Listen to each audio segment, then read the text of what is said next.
All right. When it comes to workers' compensation, there is a lot to know, a lot to understand. And I think we can all agree that's why it's so important to make sure you have the right attorney, the right lawyer that can kind of guide you in the right direction. That is why we are so happy to welcome Catherine Stone back on the show this morning to dive into this once more.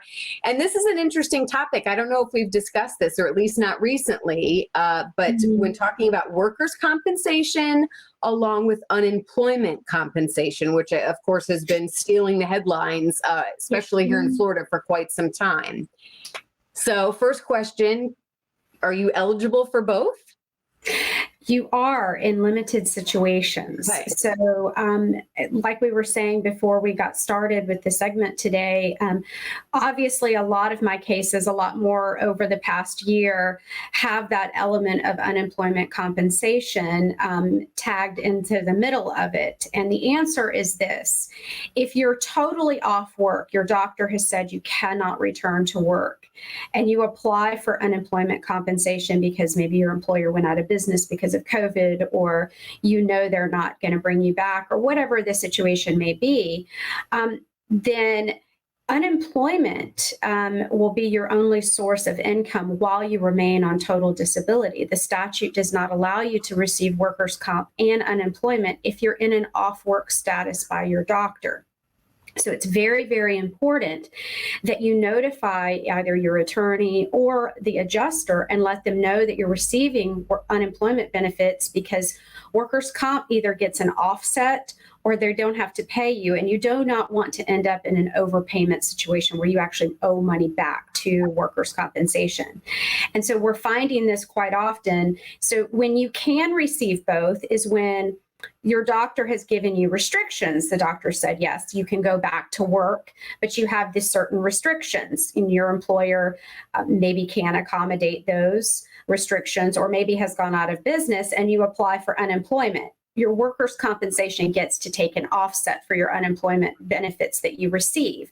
Doesn't mean that they take 100% offset, depending on the math. It's all a mathematical equation.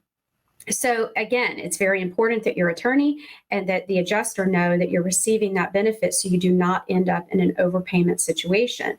So the answer is yes, if you are on a light duty or sedentary status work. No, if you are on a totally off work and have applied for unemployment benefits.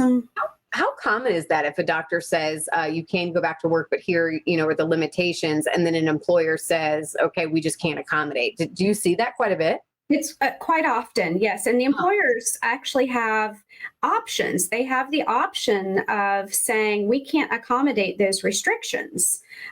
We can't have you back until you're 100%. They have every right to do that. They also have the right to say, no, we have a job. And in a temporary status basis, they can make up a job for you as long as it's within your restrictions.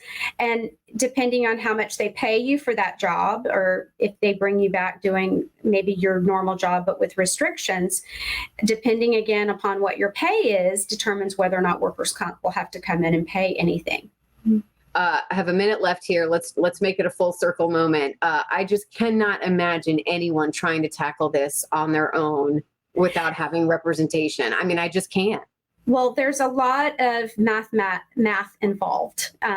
Trust me, there is a ton of math involved, but also making sure that the insurance company is aware of what you're receiving. You're not going to be able to get away with it because they're going to get the records from unemployment. And that's what I tell clients is they're going to get the information from unemployment. And then you're going to end up owing money if you're not upfront about it with your workers' comp insurance company or your attorney. Yeah. Well, thank you so much for your time this morning. We just love that you help educate us all. And I know that's your passion, really making sure people know their rights. There's the number, the website where they can get info as they need it. Thank you so much. Good to see you. Thanks. Bye-bye.